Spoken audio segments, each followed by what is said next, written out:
సర్పంచ్కు 6,500 జీతం, సర్పంచ్ అభ్యర్థికి 6,500 జీతం. నాకొద్దు ఆ జీతం, నాకొద్దు.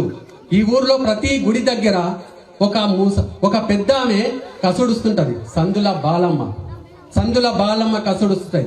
సందుల బాలమ్మకు ప్రతి నెల 2,500 రూపాయలు ఆమె అకౌంట్ లో వేస్తా.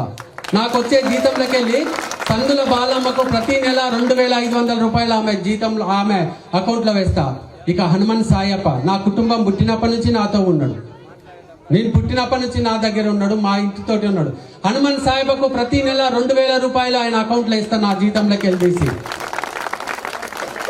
ఏదుల రాములమ్మ పాపం ఎవరు లేరు, తెలుగడ్డకుంటది అక్కడ, ఎవరు లేరు. నా జీతంలోకి వెళ్ళి 2,000 రూపాయలు ప్రతి నెల ఆమె అకౌంట్ లో వేస్తా.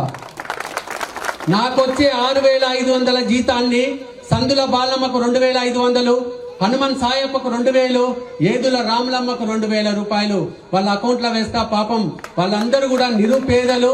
నాకు 6,500తో నేను సాధించేది ఏం లేదు, కానీ వాళ్ళకి మాత్రం చాలా ఉపయోగకరంగా ఉంటుంది. సో ఆ జీతం కూడా నాకు అవసరం లేదు.